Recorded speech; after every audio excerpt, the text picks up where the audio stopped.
সবাই কেমন আছেন? তো আমি এই যে নারকেলি চিংড়ির রেসিপিটা দেখাবো। তো এই চিংড়ি মাছগুলো কিন্তু বেশ বড় সাইজের। তো এখানে 1 কেজি পরিমাণ আছে।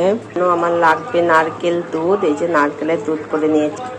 আর এখানে লাগবে আমার 1/2 চামচ রসুন বাটা, 1 চামচ পেঁয়াজ বাটা, বাদাম বাটা, বাদামের গুঁড়ো, বাদাম বাটা নিলেও হবে, আর জিরা বাটা, আদা বাটা, অল্প অল্প করে সব কিছু, আর একটু মরিচের গুঁড়া। প্রথমে কড়াতে আমি একটু গরম মশলা থেতো করে দিয়ে দিয়েছি। এবার আমি রান্নাটা শুরু করবো। এই রান্নাটা আপনারা হলুদ ইউজ করতেও পারেন, নাও করতে পারেন। তো আমি নুন হলুদ একটু দিয়ে দিলাম। তো এই মশলাটা কষিয়ে নেব, বাদামটা বাদে, আর নারকেল বাটাটাও আমি দিব। তো এই যে দেখুন, এটা কিন্তু আমার নারকেল বাটা। তো এখান থেকে আমি 2 চামচ পরিমাণ দিয়ে দিব। এই মশলাটা একটু কষা কষা হয়ে গেলে তারপর আমি বাদাম বাটা বা নারকেল বাটাটা দিয়ে দিব। এবার এই যে হয়ে গেছে, এই যে আমি এই চামচটা 2 চামচ ভরে ভরে বাদাম বাটাটা দিয়ে দিয়েছি।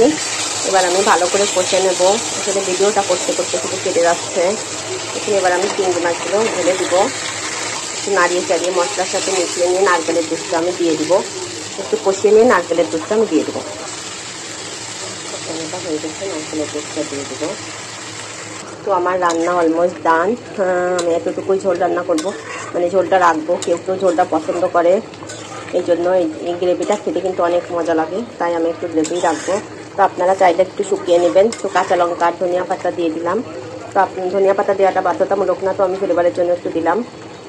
আর আপনারা যদি বাটারি চিংড়ি করতে চান তাহলে নামানোর আগে একটু বাটার দিয়ে দিবেন, আর রান্নার সময় একটু বাটার দিয়ে দেবেন।